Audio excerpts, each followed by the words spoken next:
Hey, class of 2027, this is Ms. Bauman coming to you with some information about the registration process for your 11th grade year. Just a quick overview of everything that we'll kind of talk about today. We're going to distribute registration information today, Friday, January 24th. And then all backup information, these videos, additional worksheets, prerequisites, course guides, registration guides are all available on our school counseling website, so we encourage you to take a look at that. And then you will work on submitting your course selections anytime from today, the day you receive this information, until January 31st. You will do that through your Skyward account, not your parents', and we'll show you in another video how to do that. So you have about 8 days to make your selections, talk to your teachers, and make sure that you reach that deadline of January 31st. The registration worksheet you have gives you a snapshot of all the classes that are available and helps you finalize those selections along with 3 alternates by that deadline.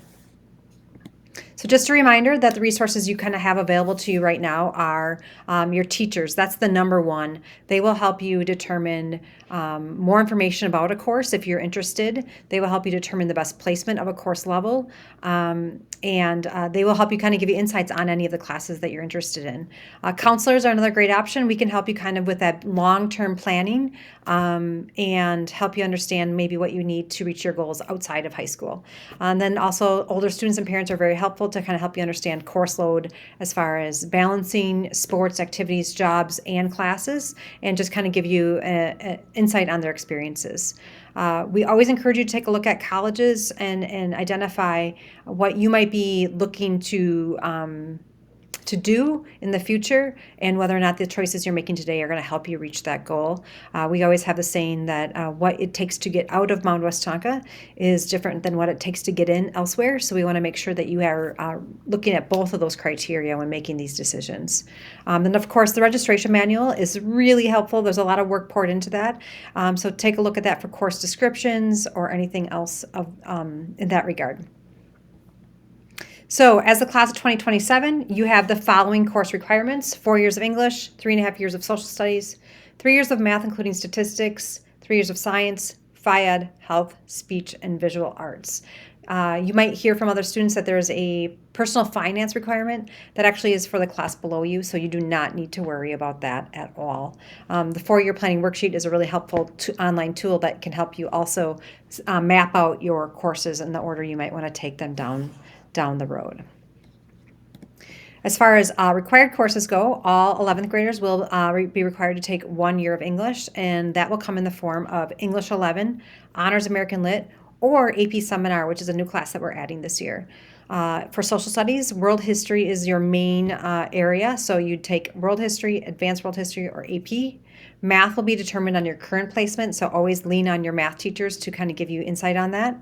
And then 1 additional credit of science, so that could so the requirement is biology and then either chemistry or physics, and then physics can count towards the physics credit along with AP Physics, PLTW Physics, and Engineering as well. Of course, and you're going to hear it from me a couple times, although we only require 3 years of science and math, most post-secondary institutions are looking for 4.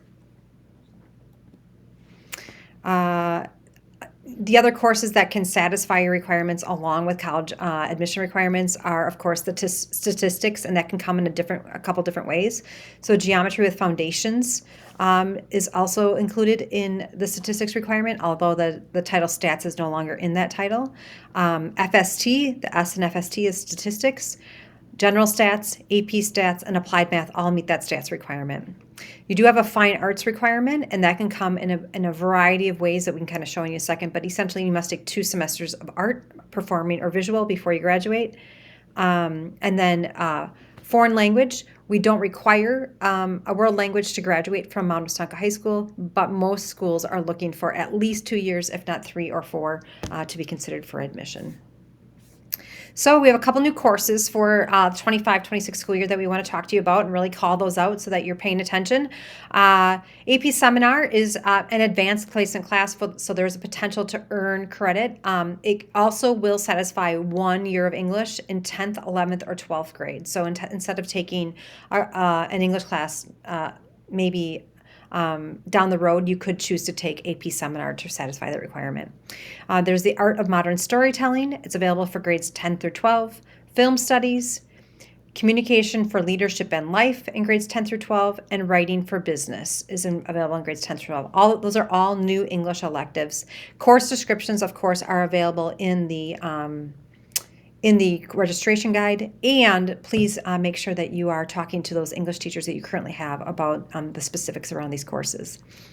And then in the STEM and tech area, we have a new kind of process for tech. So it's going to be Woods 1.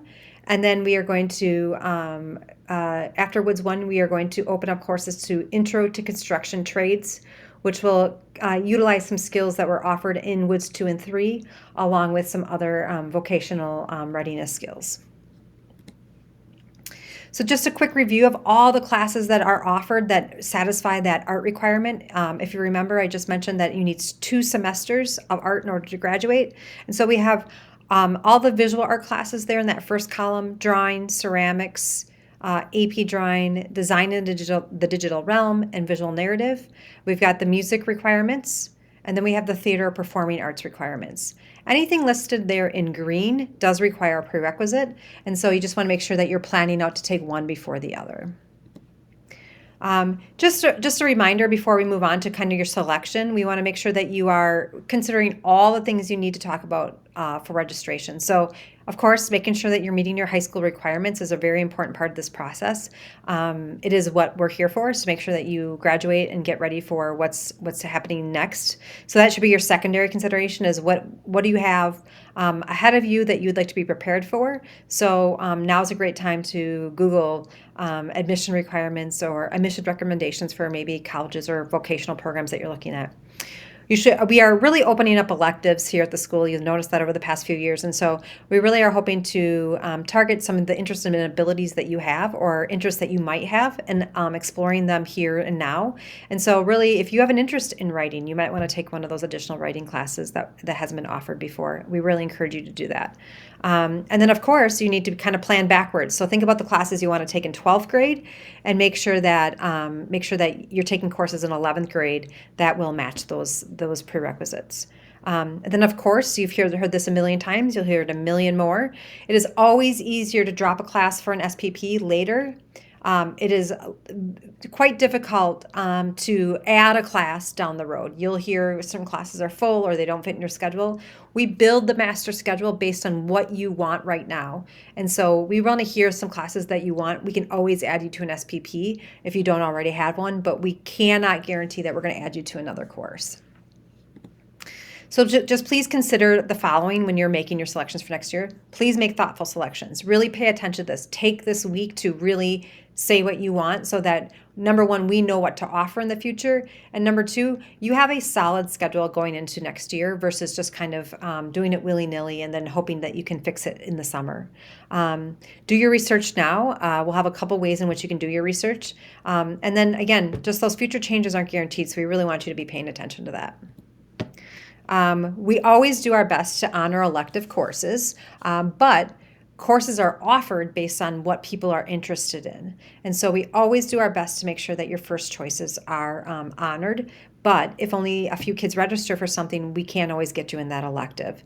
And then additionally, being in a small school, sometimes electives are only offered certain times of the day, and so sometimes they conflict with other things. So we always do our best to honor those electives that you choose. But in case we can't get you into those electives, we want to know what you would want as a backup. And so we always ask you to identify 3 alternative options that we can use to build your schedule. So please take those alternates seriously as well. We use those when you are not here at school in the summer to fix the schedule and make sure things are kosher. So we want to make sure that you have those communicated to us in a timely way, again, because we can't always fix it later on.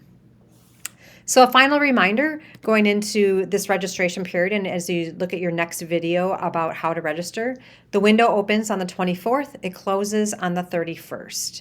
You'll watch a video on how to select your courses. You're going to register online through your Skyward account, not your parents', your Skyward account. And you're going to choose 14 classes as an 11th grader and then 3 alternates. You should be discussing your choices with the adults in your life and peers in your life to help make better choices. And counselors will be available for additional questions or credit checks and things like that during lunch and during WIN sessions throughout the next week, so that we can kind of help you drop in and get a quick question answered. If you aren't able to get in to see us in our offices, we should be out and about and available again during lunches and WIN. If you are considering doing HTC or PSCO, we want you to register for a full schedule. We can always drop you from classes at Mount Westonka once you figure out what you're going to do through PSCO or through Hennepin Tech. But again, it's hard to add later on. So please register for a full schedule. And then we will start the PSCO process on February 13th during WIN 2. And then the PSCO Parent Night is on February 20th at 6 p.m. Those are the first two steps in the PSCO process. We won't be doing anything with PSCO before that time.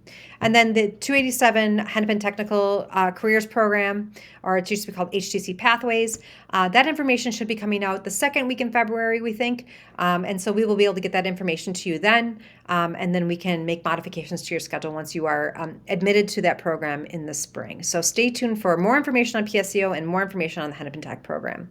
Thanks for your time.